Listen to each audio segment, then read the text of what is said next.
ای بی خبر از حال بیمارم،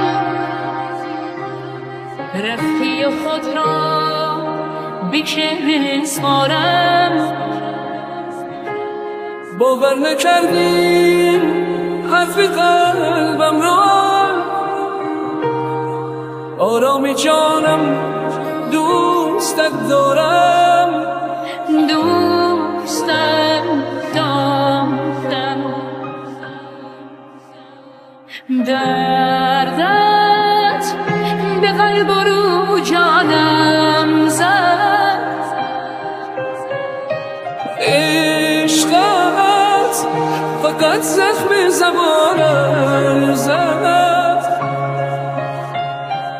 جانم تو بودی، زندگی بود، آخر تو را برد و به جانم زد.